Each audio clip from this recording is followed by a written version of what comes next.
Here are 3 steps of what I would do if I was still struggling with self-sabotage, the actions that I would take. Now, I did struggle with self-sabotage quite a lot, but oftentimes self-sabotage is a blanket statement, like getting triggered. What does it mean? What does it actually mean? And so self-sabotage is oftentimes used for things that are not even self-sabotage. So let me define that for you just so that we're clear. Self-sabotage basically means taking behaviors that prevent an outcome that is actually desirable, or not taking the actions that get you there, or taking actions that lead you on a path astray that are of detriment to getting to the outcome that you want. 3 steps. How would I stop self-sabotage if I was struggling with it? First, identify what you're moving away from. Second, identify what you're moving towards. This is very important to find out, okay, what am I actually motivated by? What do I want to get away from? And where do I want to get to? It's like, what is this that we are sabotaging? Like, what's the end goal that we're actually sabotaging? Getting clear about that. What is likely to happen or occur when you would achieve what you want? What do you think is threatened by getting less attention? What would that mean? Who would get less attention from? Who would you get less attention from if you were to be successful? What would you need to give up in order to be successful? What is the cost of achieving what you want? And is that really what you want? So let's unpack that. Oftentimes what I'm also seeing is that self-sabotage, other videos that you may have seen, people go into explaining that it would mean something when you were achieving that goal that you're supposedly sabotaging, meaning you would lose connection or attention or friends or any of the other love equivalents that we equate with love. When we get recognized, when we get attention, when we get attended to, right? When we receive recognition by other people, it is a love equivalent, right? It's kind of our filter, our condition for us to feel the love and get energy from other people that we take in, that we experience as love and as positive things that we want in our lives. Oftentimes it's explained that we are actually underneath afraid of that because we would lose these love equivalents from the people that we currently have in our lives. That's what we don't want to achieve, because then we would basically push these people out of our lives that are currently meeting our need for connection. But there's something even deeper, and I would like you to hear me on that. Oftentimes people self-sabotage because if they were really giving their all, this is what they're afraid of. They are afraid of finding out that if I would really do everything right and I would not self-sabotage, then I would still not be enough. Can you imagine that? So now if you run like 3 businesses with 4 different partners, or you go to McDonald's late at night, and then you're always sick in the morning, and then you're like, but I just can't stop it. It just keeps happening, right? Or like cigarettes or whatever it might be, right? The fear behind that is, man, I know what I want. If I would stop that and I would still not be enough and still not achieve what I want, what would that then say about me? That would then basically make you feel completely inadequate. And here's the truth. Usually when you sense those types of things, it's usually because it's true. Usually you are not good enough, but that doesn't mean as a definitive statement, because of course you can improve. Of course you can improve. It's like a skill. It's like you can get better at that. You can get better at anything if you practice that. You can get better at peeling potatoes and shopping at Costco. And in fact, a lot of people do that and they spend their time there. It's just like, what do you practice? What do you spend your hours in? Is it really a skill worth having to know how to shop at Costco? I mean, you be the judge of that. Or is there like a higher skill that I can put my attention and my time towards? It's like, you be the judge of it. I'm just saying, is it worth to you to know the ins and outs of, cleaning different kinds of fish? The pulling of the fish bones. Like, there are low-level skills, fairly low-level skills, and higher skills that have higher leverage. But you be the judge of that. And so the second piece that I would like to give you is to understand personal triggers. So what would is this trigger connected to? What wound is this trigger connected to? That's what I mean. What kind of wound is this trigger connected to? So when you're self-sabotaging and you're feeling triggered, what wound is this coming from? Yeah, I should have thought through this more. It's like, I'm not going to go into the 16 wounds. So basically there are 16 wounds, but we're not going to go into them. But just try to feel it out. It's like most of us have some kind of basic understanding of layman psychology and therapy. Find out. It's like usually when you think that you have this type of thing, you have this type of thing.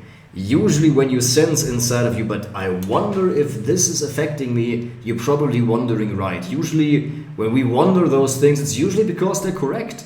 And when we are afraid of, I remember I was like biting my fingernails and I'm like, oh man, what if I'm not good enough? What if I really, if I actually show up to calls and they just still wouldn't buy? What if I'm not good enough? What if I would actually start making videos and then I realize I'm not as good of a speaker as I thought I would?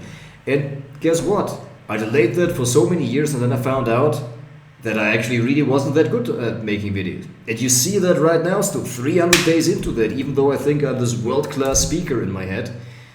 Yeah, I'm not yet, but I get there. And so, yeah, usually the things that you're insecure about, where you're like, oh my God, and what if this happens? It's like, it's usually because it's exactly right. It's exactly right. You're insecure about it because it's true. And that's all right. That means just, you know where you're at. And that's decent. That's okay. And then what does this emotion mean to you? What does this outcome mean to you? And so once you know your map of values of what is important to you in your life, you know why you are being triggered, because it threatens either way you have, or either what you have, or you have potential gain to what you perceive you need. Emotional triggers, they are relationship triggers, they are workplace triggers.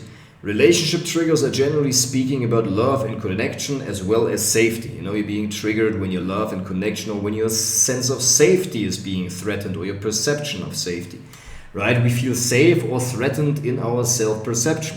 That can also be a type of safety that we want to uphold. To feel safe in our identity, who we are, right? Where we feel of like, this is who I am, and like, man, what happens if I'm not smart all the time? What happens if I'm not strong all the time? What happens if I'm not better than others in the workplace where I'm working, right? What happens then? So the parent figure, based on whose model we likely pick, our partner was a source of love and strength for us.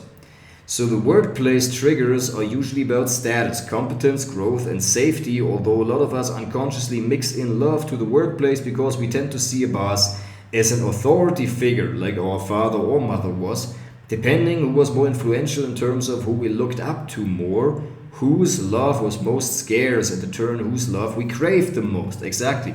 So one important question to ask ourselves is, growing up, whose love did we crave the most? Based on that answer of the question, we can then infer who we want to be, who we feel inspired by, who we must not be, who we despise, and what qualities we tend to feel attracted to in a partner.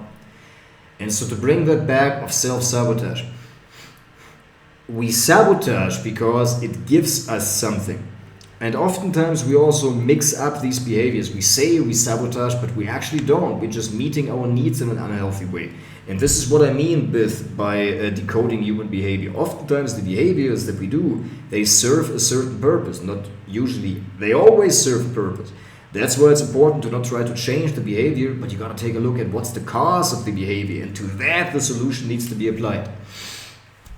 And so when people, for example, as I said, go to McDonald's late at night, and it messes up their health, unsurprisingly, and they get up soggy and, I don't know, throwing up in the morning because the food is rotting away in their stomach while they sleep, or whatever the heck is happening, right?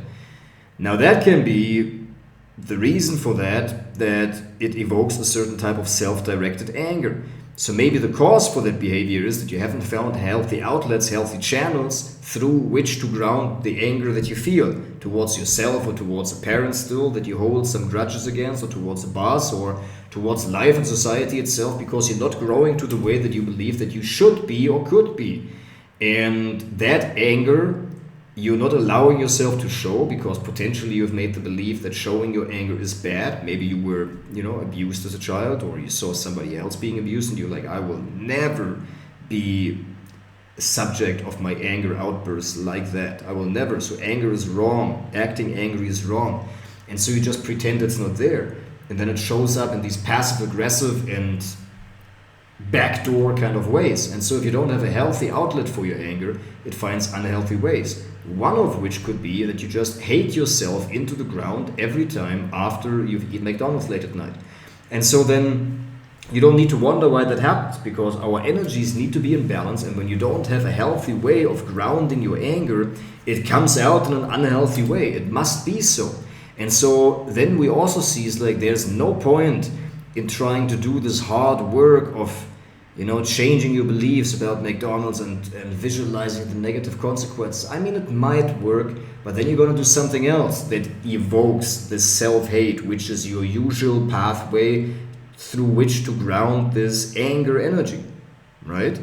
So what you would need to do in this situation would be to actually find a solution how to ground your anger in a healthy way. And that can be anything from swimming to boxing to horseback riding to CrossFit or just lifting weights, or even talking that out with somebody else. Now, you don't need to burden other people with your venting and your unloading of your emotions. But oftentimes, when you just do it for like 5 or 7 minutes of like, man, it's like this situation gets me so angry, where you then usually get out of that quite quickly by yourself after some 10 or 15, 20 minutes maximum. And then you go back to being calm, right? And then you have a whole new insight to what you need in order to get rid of this self-sabotage. Does that make sense? So, and another example of that could be that every time after we've eaten McDonald's late at night, we feel very sad, which is the opposite of this angry feeling. And this can have also two causes of that. Either it's because our nervous system needs a wind down and we're like always so stressed, so we eat this food so that we then finally, we breathe into our belly, and then we give up because we're finally being defeated again. And then we allow ourselves to like fully rest and relax and give up and the reason for that could be that we have these beliefs that we just must not stop until we are ultimately done and ultimately perfect. So we never stop working, we always keep pushing, and we haven't yet learned to give our nervous system healthy means for rest and for recovery. Because when we are in this upper state of nervous system activation, there also needs to be a certain equal balancing time of having the nervous system being wound down and relaxed. That can be one thing, or it can just truly be that there's a sadness that wants to be felt. Maybe you still have some energies inside of you that you are running away from, or some experience that haven't been processed, and so energetically this manifests other kinds of emotions that are similar, because the bodily intelligence of your entire system hopes that if you were feeling the surface level sadness that you feel every time when you overeat on McDonald's late at night, and you feel that sadness of being so sad and disappointed about yourself, that you would then feel this deeper emotion, which is also of sadness and disappointment. But this is related to, as I said, maybe a situation that happened with a parent of yours or with an ex-partner of yours, or currently where you're like, man, I can't believe this is happening, but how do I express this without actually ruining or risking the relationship that I have with my husband, right? So now I hope that you understand a little bit more about self-sabotage. And the last piece that I would like to reiterate here is a lot of people oftentimes explain self-sabotage in a way that you are afraid of what the outcome would mean to you emotionally, especially towards other people, where you would then surpass people and succeed more than them, and they would feel bad and insecure and irrelevant in comparison to you, insignificant in comparison to you, and would then behave to you differently, or maybe not give you the same love, attention, love, recognition, attention, all those love substitutes, right? Those love equivalents. And that would drop away. So basically your connection would fall away. And since humans generally need connection, they're very afraid to be alone. They're very afraid to lose that connection. That's one reason. The second reason for that is that, and that's what I've seen most commonly, I haven't really, from all the people that I've worked with, I haven't really seen that so much, that you're surpassing and then you will lose your friends. That I haven't really seen this very much. What I've seen much more is that you are afraid to find out how good you really are. If you really would do everything that would be required for you to succeed. If you really would go with only one thing. and kill the other two businesses that you got, and tell your partners that you're going to focus on one thing because otherwise the whole ship's going to sink. Or where you actually are going to quit the Coke and, you know, the soda and, you know, the McDonald's and the vape, where you're like, look, I got to get these things together. I can't just like, you know, like on mommy's nipple, you know what I mean? Getting this artificial comfort stimulation. I can't keep going with it. But they are afraid of like, if I really would stop all of that, maybe I still wouldn't be enough. And the reality is you probably won't. Because like you've practiced bad habits for so long. You gotta basically, so that time is completely lost. And your body has taken damage from it. And so you gotta rewind and really start from zero, building the good habits. But it's like, when are you gonna start? Are you gonna delay this for another year? Right? It's like you gotta start at some point. It's like you gotta start living your life the right way at some point.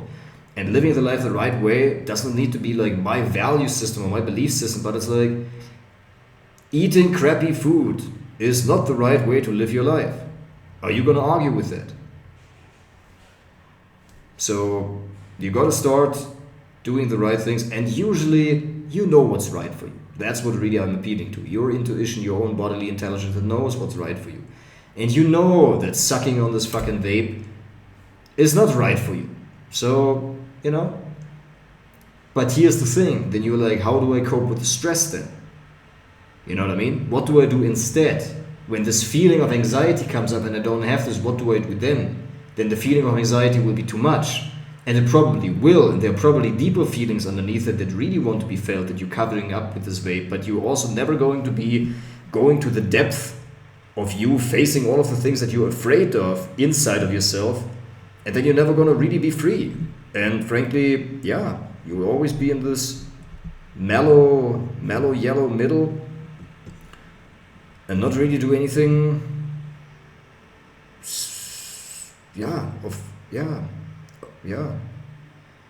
Anyways, so yeah, face your fears and find out what self-sabotage really means, exactly.